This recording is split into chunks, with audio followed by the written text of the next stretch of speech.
കേന്ദ്രത്തിൻ്റെ ഭാഗത്തുനിന്നും വിവിധ മേഖലകളിലേക്കുള്ള ആനുകൂല്യ വിതരണം പ്രഖ്യാപിച്ചിരിക്കുകയാണ്. ദീപാവലി പ്രമാണിച്ച് വമ്പൻ സഹായങ്ങളാണ് ഗുണഭോക്താക്കളുടെ ആധാർ അധിഷ്ഠിത ബാങ്ക് അക്കൗണ്ടുകളിലേക്കും അല്ലാതെയും എത്തിച്ചേരുക.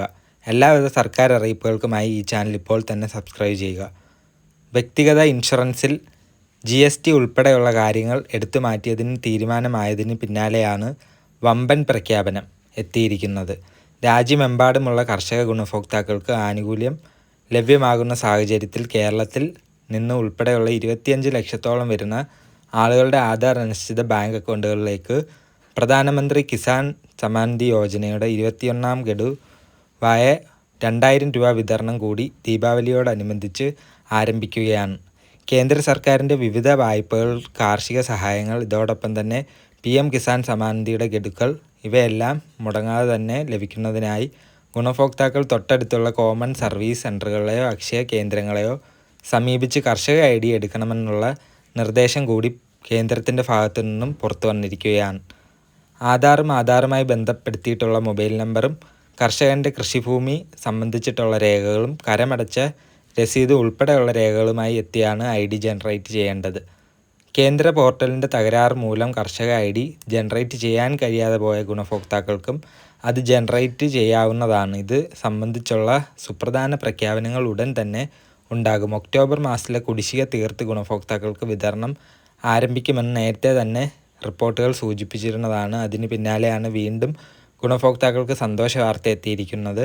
സാമൂഹിക സുരക്ഷാ ക്ഷേമനിധി പെൻഷൻ ഗുണഭോക്താക്കൾക്ക് പുറമെ കാലങ്ങളോളമായി പെൻഷൻ തുക കുടിശ്ശികയായി കിടക്കുന്ന കെട്ടിട നിർമ്മാണ മേഖലയിൽ ഉൾപ്പെടെയുള്ള ആനുകൂല്യം വിതരണമാണ് സംസ്ഥാനത്ത് ധനവകുപ്പിൻ്റെ ഭാഗത്തു നിന്നും ആരംഭിക്കുന്നത്. ഈ മാസത്തോടു കൂടി ഗുണഭോക്താക്കൾക്ക് കുടിശ്ശിക ഉൾപ്പെടെയുള്ള ആനുകൂല്യങ്ങൾ എത്തിച്ചേരുമ്പോൾ സർക്കാർ നിശ്ചയിച്ചിട്ടുള്ള സമയപരിധിക്കുള്ളിൽ നിർബന്ധിത സർട്ടിഫിക്കറ്റുകൾ സമർപ്പിച്ചവർക്കും വാർഷിക മസ്റ്ററിംഗ് പൂർത്തിയാക്കിയവർക്കും അക്കൗണ്ടുകളിലേക്കും കൈകളിലേക്കും 3200 രൂപ വീതം എത്തിച്ചേരും. എന്നാൽ പുതിയതായി പെൻഷൻ അപേക്ഷിച്ചിട്ടുള്ള ഗുണഭോക്താക്കൾക്കും പെൻഷൻ ഗുണഭോക്താവ് മരണപ്പെട്ട പെൻഷൻകാരുടെ ആശ്രിതർക്കും കുടിശ്ശിക തുകയ്ക്ക് അർഹത ഉണ്ടായിരിക്കുന്നതല്ല. ശേഷിക്കുന്ന കുടിശ്ശിക പെൻഷൻ തുകയും വർദ്ധിപ്പിച്ച് പെൻഷൻ ഏറ്റവും പുതിയ വിതരണ ലിസ്റ്റിൻ്റെ അടിസ്ഥാനത്തിൽ വിതരണം ആരംഭിക്കുമ്പോൾ വലിയൊരു വിഭാഗം അനർഹരെ കണ്ടെത്തി ഒഴിവാക്കൽ നടപടി ആരംഭിച്ചതിൻ്റെ ഭാഗമായി അനർഹമായി വാർദ്ധക്യകാല പെൻഷൻ കൈപ്പറ്റിയ ആൾക്കാർക്കെതിരെ പലിശ സഹിതം തിരിച്ചടയ്ക്കൽ നോട്ടീസ് നൽകി കഴിഞ്ഞു.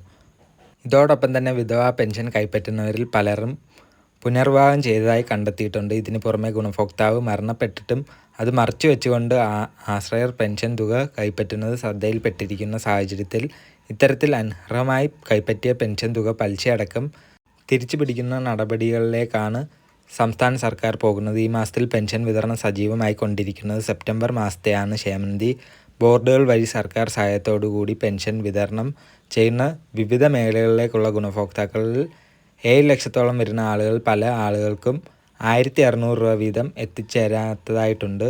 ഇങ്ങനെയുള്ള ഗുണഭോക്താക്കൾക്ക് ഇന്നു മുതൽ തുക എത്തിച്ചേരും. NSIP വിഭാഗത്തിൽ പെടുന്ന ഇന്ദിരാഗാന്ധി ദേശീയ വാർദ്ധക്യകാല പെൻഷനുകൾ, വിധവാ പെൻഷനുകൾ, ഭിന്നശേഷി പെൻഷനുകൾ കൈപ്പറ്റുന്ന NSIP പെൻഷൻ ഗുണഭോക്താക്കൾക്ക് 200 മുതൽ 500 രൂപ വരെയുള്ള കേന്ദ്ര വീതത്തിൽ കുറവ് വന്നിട്ടുണ്ട്. ഇത്തരത്തിലുള്ള പെൻഷൻ ഗുണഭോക്താക്കൾക്ക് തുക വിതരണം ചെയ്യുന്നതിലേക്കായി സംസ്ഥാനം മുൻകൂർ അടിസ്ഥാനത്തിൽ പണം അനുവദിച്ചിട്ടുണ്ടെങ്കിൽ പോലും ഒട്ടുമിക്ക ഗുണഭോക്താക്കൾക്കും 1200 രൂപ, 1400 എന്നിങ്ങനെയാണ് തുക എത്തിച്ചേർന്നിട്ടുള്ളത്.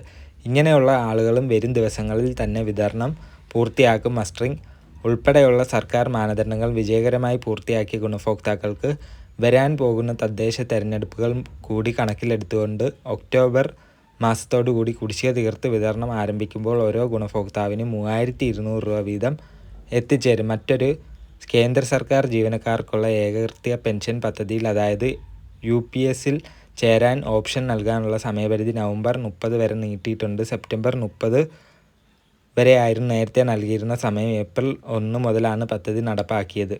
2025 ഏപ്രിൽ 1 സർവീസിൽ ഉള്ളവരും NPS പദ്ധതിയിൽ ഉൾപ്പെടുന്നവരുമായ ജീവനക്കാർ 2025 ഏപ്രിൽ 1 അല്ലെങ്കിൽ അതിന് ശേഷം സർവീസിൽ ചേർന്നവർ NPSന് കീഴിൽ ഉണ്ടായിരുന്ന 2025 മാർച്ച് 31 അതിനു മുമ്പോ വിരമിച്ചവർ എന്നിവർക്കാണ് പദ്ധതിയിൽ ചേരാൻ അർഹത.